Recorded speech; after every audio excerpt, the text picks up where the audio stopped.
नमस्कार, मैं नम्रता स्वागत करती हूँ आप सभी का हमारे इस खास कार्यक्रम एक दंत के आगमन में। सनातन धर्म के मुख्य पर्वों में श्री कृष्ण जन्माष्टमी के बाद गणेश उत्सव मनाया जाता है। हर भक्त को इस दिन का बेसब्री से इंतजार होता है। भक्त इस दिन बप्पा को गाजे बाजे के साथ अपने घर लेकर आते हैं और 10 दिनों तक उनकी पूजा करते हैं। कहते हैं कि बप्पा घर आते ही भक्तों के सभी विघ्नों को हर लेते हैं और घर को खुशियों से भर देते हैं। तो चलिए कार्यक्रम की शुरुआत करते हैं और जानते हैं कि गणेश चतुर्थी का पर्व कब और क्यों मनाया जाता है।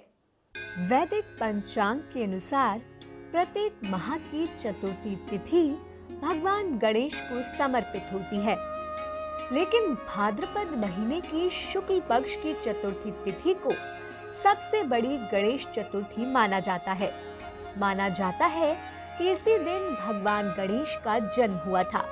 गणेश चतुर्थी को विनायक चतुर्थी के नाम से भी जाना जाता है। इस दिन लोग गणपति बप्पा को अपने घर लेकर आते हैं और 10 दिनों तक उनकी सेवा की जाती है। साथ ही इन 10 दिनों तक व्रत जगा गणेश भगवान के भजन, अखंड दीपक और पूजा पाठ चलता है।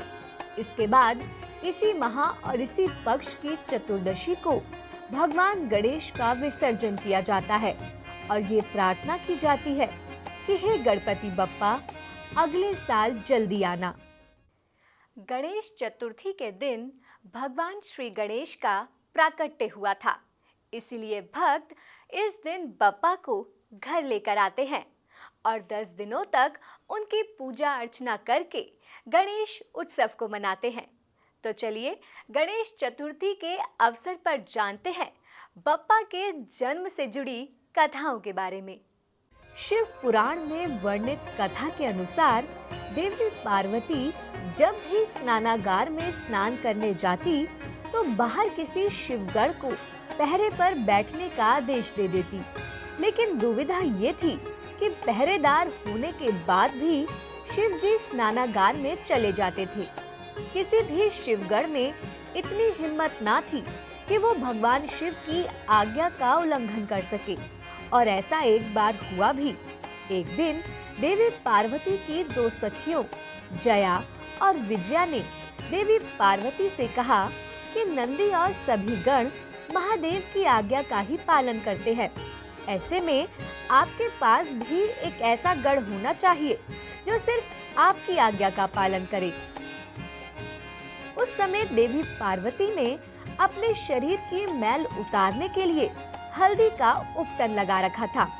अपनी सखियों की बात पर विचार करते हुए उन्होंने अपने मैल और उपटन से एक बालक का निर्माण कर उसमें प्राण डाल दिए और कहा, तुम मेरे पुत्र हो, तुम मेरी ही आज्ञा का पालन करना और किसी की नहीं। हे पुत्र, तुम्हें यहाँ खड़े होकर पहरा देना है और जब तक मेरी आज्ञा ना हो किसी को भी अंदर मत आने देना।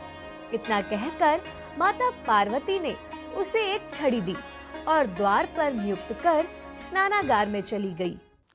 माता पार्वती ने अपने मैल और उपटन से एक साधारण मनुष्य जैसे दिखने वाले बालक का सृजन किया और उसके बाद उसमें अपनी शक्तियों से प्राण डाल दिए। लेकिन भगवान गणेश को तो हर प्रतिमा में गजमुख वाला दर्शाया जाता है। तो चलिए कार्यक्रम में आगे बढ़ते हैं और जानते हैं कैसे भगवान गणेश को गजमुख की प्राप्ति हुई। माता पार्वती के स्नानागार में जाने के कुछ देर बाद वहां भगवान शंकर आए और माता पार्वती के भवन में जाने लगे। ये देखकर उस बालक ने उन्हें रोकना चाहा। भगवान शंकर ने गणेश जी को बहुत समझाया कि उन्हें अंदर जाने दे, लेकिन गणेश जी ने माँ की आज्ञा का पालन करते हुए भगवान शिव को अंदर ना जाने दिया। बालक के हठ देखकर भगवान शिव क्रोधित हो गए। इसे उन्होंने अपना अपमान समझा और अपने त्रिशूल से बालक का सिर धड़ से अलग कर दिया। इस बात का पता जब माता पार्वती को चला तो माता पार्वती विलाप करने लगी।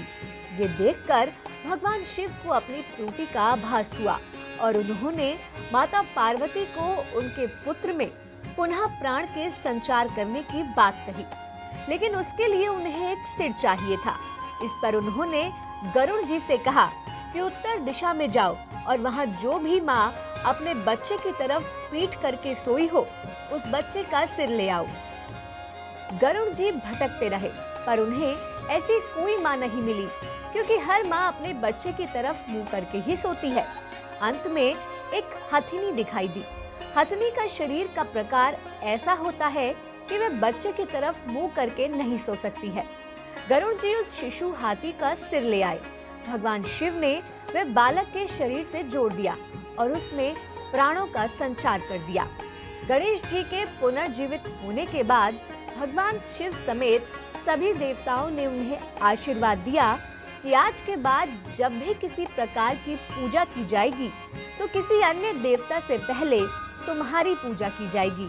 तुम्हारा जन्म भाद्रपद की चतुर्थी को शुभ चंद्रोदय में हुआ है, इसलिए इस दिन जो भी मनुष्य व्रत धारण करेगा उसकी समस्त मनोकामनाएं पूर्ण हो जाएंगी।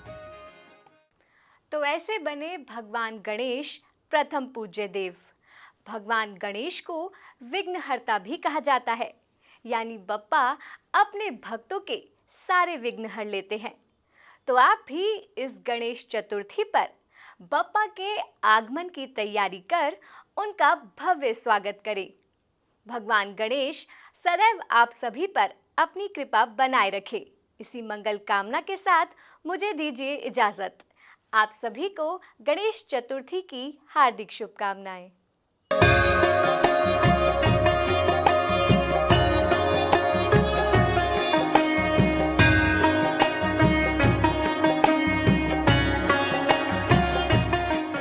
आप हमारे संतवाणी चैनल को सब्सक्राइब करें, वीडियो को लाइक करें, शेयर करें और हाँ, बेल आइकन पर क्लिक करना बिल्कुल ना भूलें, ताकि हमारी किसी भी वीडियो की सूचना सबसे पहले आपको मिले।